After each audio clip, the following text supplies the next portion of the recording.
7, verset 17, ce qui est du premier sens. Dans le deuxième sens on lit, par exemple, j'ai élevé l'élu d'entre le peuple. Psaume 89, verset 20, puisque je t'ai élevé de la poussière. 1 Roi 16, verset 2, puisque je t'ai élevé du milieu du peuple. 1 Roi 14, verset 7. Toutes les fois que le verbe ram s'applique à Dieu, il est pris dans ce deuxième sens. Par exemple, élève-toi sur le ciel, ô Dieu. Psaume 57, verset 6. De même Nasa a le sens d'élévation de lieu et celui d'élévation de rang et d'agrandissement en dignité. On lit, par exemple, dans le premier sens, et ils portèrent leur blé sur leurs ânes. Genèse 42, verset 26. Et il y a beaucoup d'autres passages, où le verbe est pris, dans le sens de porter et de transporter, parce qu'il y a là une élévation locale. Dans le deuxième sens on lit et son royaume sera élevé. Nombre 24, verset 7, et il les a portés et les a élevés. Isaïe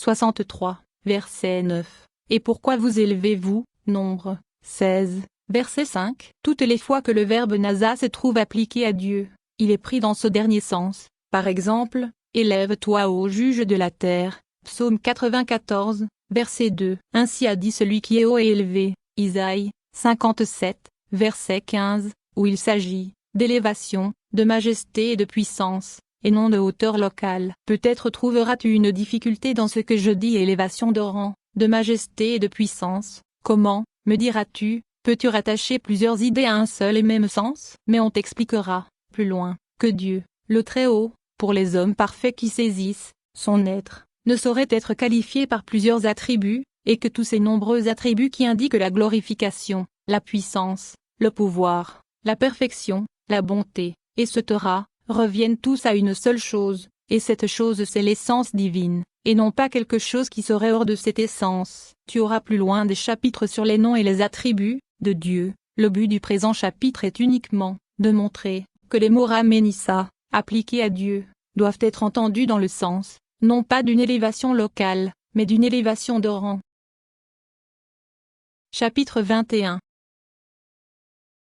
Abar signifie primitivement la même chose que le verbe abara en arabe, et se dit d'un corps qui se transporte dans l'espace. Il désigne d'abord le mouvement de l'animal à une certaine distance directe, par exemple, et il passa devant eux. Genèse 33, verset 5, passe devant le peuple. Exode 17, verset 5, et cela est fréquent. Ensuite on l'a employé au figuré pour exprimer la propagation des sons dans l'air. Par exemple, ils publièrent dans le camp, Exode 36, verset 6, le bruit que j'entends répandre au peuple de Dieu. 1 Samuel 2, verset 24. On l'a encore employé pour désigner l'arrivée de la lumière et de la majesté divine que les prophètes voyaient dans une vision prophétique. Par exemple, et voici un four fumant, et une flamme de feu qui passa entre ses morceaux. Genèse 15, verset 17, ce qui eut lieu dans une vision prophétique, car on dit au commencement du récit. Verset 12. Et un profond sommeil tomba sur Abraham, etc. C'est conformément à cette métaphore qu'il faut entendre ces mots, et je passerai par le pays d'Égypte. Exode 12, verset 12. Et tout autre passage analogue. On l'emploie aussi quelquefois, en parlant de quelqu'un qui, en faisant une action quelconque, l'exagère et dépasse la limite convenable. Par exemple, et comme un homme qui a surmonté le vin. Jérémie 23, verset 9. Parfois aussi on l'emploie, en parlant de quelqu'un qui passe devant un but qu'il avait en vue, et se dirige vers un autre but et un autre terme, par exemple, et il tira la flèche pour la faire passer au-delà. 1 Samuel 20, verset 36. C'est conformément à ce sens figuré qu'il faut, selon moi, entendre ces paroles, et l'Éternel passa devant sa face. Exode 34, verset 6. Le pronom dans sa face, se rapportant à Dieu. C'est là aussi ce qu'ont admis les docteurs, savoir que sa face se rapporte à Dieu. Quoiqu'ils disent cela dans un ensemble de haggadot, ou explications allégoriques, qui ne seraient pas ici à leur place, il y a là cependant quelque chose qui corrobore notre opinion. Ainsi, le pronom dans se rapportant à Dieu, l'explication du passage en question, et, à ce qu'il me semble, celle-ci que Moïse avait demandé une certaine perception, savoir, celle qui a été désignée par l'expression « voir la face » dans ces mots, mais ma face ne saurait être vue. Exode 34, verset 23, et qui lui fut promise une perception au-dessous de celle qu'il avait demandée, savoir, celle qui a été désignée par l'expression voir par derrière, dans ces mots, et tu me verras par derrière, ibidem. Nous avons déjà appelé l'attention sur ce sujet dans le Mishneh Torah. On veut donc dire ici que Dieu lui voilà cette perception désignée par le mot face, et le fit passer vers une autre chose. Je veux dire vers la connaissance des actions attribuées à Dieu, et comprend pour de nombreux attributs, comme nous l'expliquerons. Si je dis il lui voilà, je veux dire par là que cette perception est voilée et inaccessible par sa nature même, et que tout homme parfait, lequel son intelligence ayant atteint ce qu'il est dans sa nature de percevoir désire ensuite une autre perception plus profonde, voit sa perception s'émousser, ou même se perdre, comme il sera expliqué dans l'un des chapitres de ce traité à moins qu'il ne soit assisté d'un secours divin, ainsi que, Dieu a dit et je te couvrirai de ma main jusqu'à ce que je sois passé, Exode 33, verset 22. Quant à la paraphrase chaldaïque, elle a fait ici ce qu'elle fait habituellement dans ces sortes de choses, car, toutes les fois qu'elle rencontre comme attribué à Dieu quelque chose qui est entaché de corporéité ou de ce qui tient à la corporéité,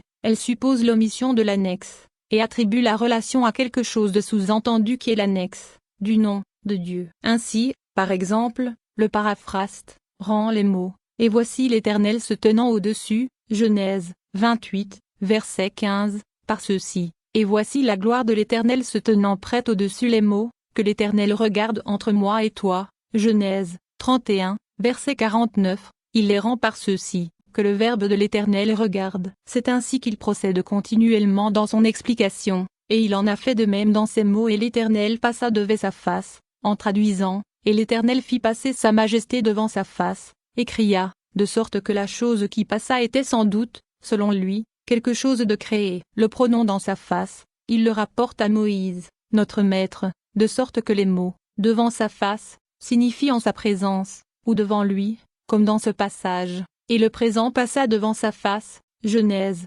32, verset 22, ce qui est également une interprétation bonne et plausible, ce qui confirme l'explication donc que l'eau, le prosélyte, ce sont ces paroles de l'Écriture, et quand ma gloire passera, et souhaitera, Exode 33, verset 22, où l'on dit clairement que ce qui passera est une chose attribuée à Dieu, et non pas son essence, que son nom soit glorifié, et c'est de cette gloire qu'il aurait dit jusqu'à ce que je sois passé, ibidem, et l'Éternel passa devant sa face. Mais s'il fallait absolument supposer un annexe sous-entendu, comme le fait toujours Onkelot, en admettant comme sous-entendu tantôt la gloire, tantôt la Shekinah ou majesté, tantôt le Verbe divin, selon ce qui convient à chaque passage, nous aussi nous admettrions ici, comme l'annexe sous-entendu, le mot voix, et il y aurait virtuellement, dans le dit passage, et la voix de l'Éternel passa devant lui et cria. Nous avons déjà expliqué, plus haut, que la langue hébraïque emploie le verbe passer, en parlant de la voix par exemple, ils publièrent, littéralement, ils firent passer une voix, dans le camp. Ce serait donc, dans notre passage, la voix qui aurait crié, et tu ne dois pas trouver invraisemblable que le cri soit attribué à la voix, car on se sert précisément des mêmes expressions en parlant de la parole de Dieu adressée à Moïse, par exemple, et il entendit la voix qui lui parlait, Nombre 7, verset 89, de même donc que le verbe parler, a été attribué à la voix, de même le verbe crier, appeler, a été ici attribué à la voix. Quelque chose de semblable se trouve expressément, dans l'Écriture, je veux dire qu'on attribue, expressément, à la voix les verbes, dire, et crier. Par exemple, une voix dit, crie, et on a répondu que crierai-je, Isaïe, le passage en question, et une voix de la part de Dieu passa devant lui et cria Éternel, Éternel.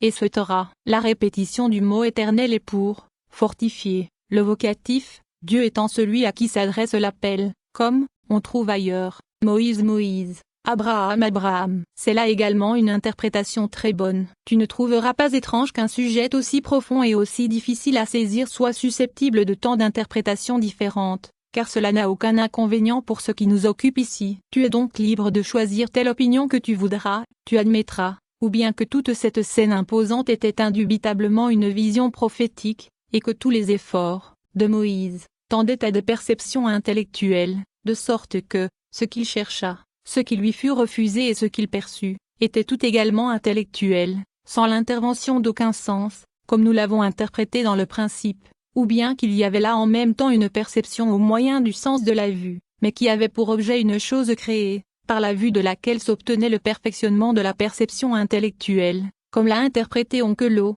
si toutefois cette perception au moyen de la vue n'a pas été elle-même une vision prophétique, comme ce qui se lit d'Abraham, et voici un four fumant et une flamme de feu qui passa, et se taura, ou bien enfin qu'il y avait aussi avec cela une perception au moyen de l'ouïe, et que ce qui passa devant lui était d'avoie, qui indubitablement était aussi quelque chose de créé. Choisis donc telle opinion que tu voudras, car tout ce que j'ai pour but, c'est que tu ne crois pas que le verbe « il passa » ait ici le même sens que, dans le passage, passe devant le peuple. Exode 17, verset 5. Car Dieu, qu'il soit glorifié, n'est pas un corps, et on ne saurait lui attribuer le mouvement, on ne peut donc pas dire qu'il passa, selon l'acception primitive, de ce mot, dans la langue.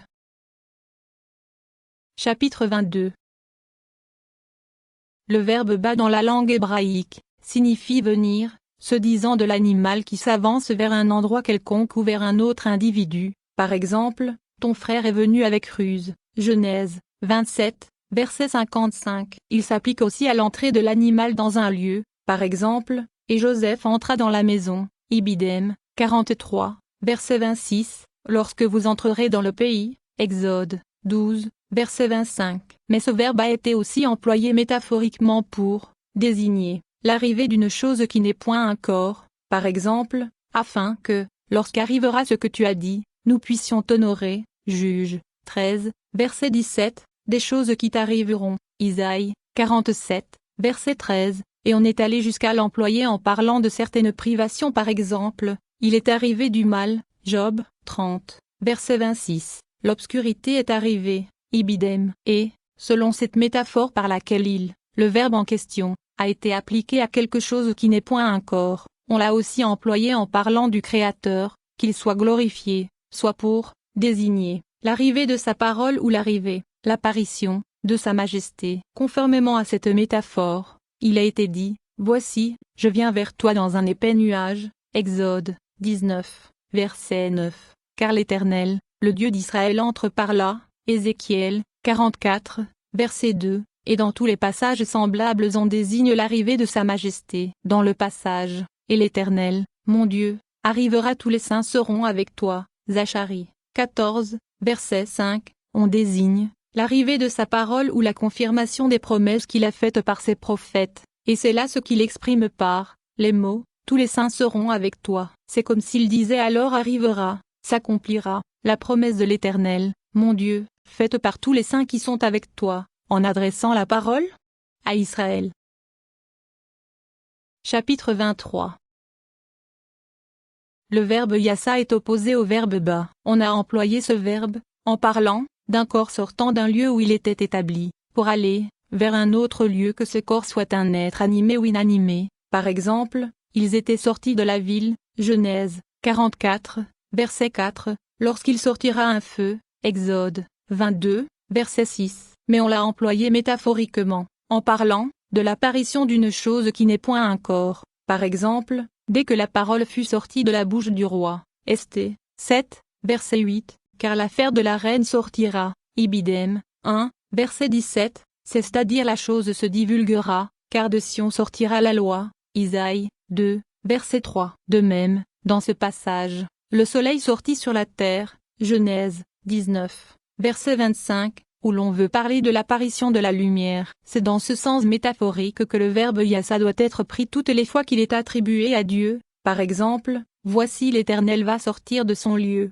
Isaïe 26, verset 21, c'est-à-dire, sa parole, qui maintenant nous est cachée, va se manifester. On veut parler ici de la naissance de choses qui n'ont pas encore existé, car tout ce qui arrive de sa part est attribué à sa parole. Par exemple, les cieux furent faits par la parole de l'Éternel, et toute leur armée par le souffle de sa bouche. Psaume 33, verset 6. Ce qui est dit, par comparaison avec les actes qui émanent des rois, lesquels, pour transmettre leur volonté, emploient comme instrument la parole. Mais lui, le Très-Haut, n'a pas besoin d'instrument pour agir son action. Au contraire, a lieu, par sa seule volonté, et il ne peut aucunement être question de parole, comme on l'expliquera. Or, comme on a employé métaphoriquement le verbe « sortir » pour désigner la manifestation d'un acte quelconque, émanant de lui, ainsi que nous venons de l'expliquer, et qu'on s'est exprimé, voici l'Éternel va sortir de son lieu, on a également employé le verbe « retourner » pour désigner.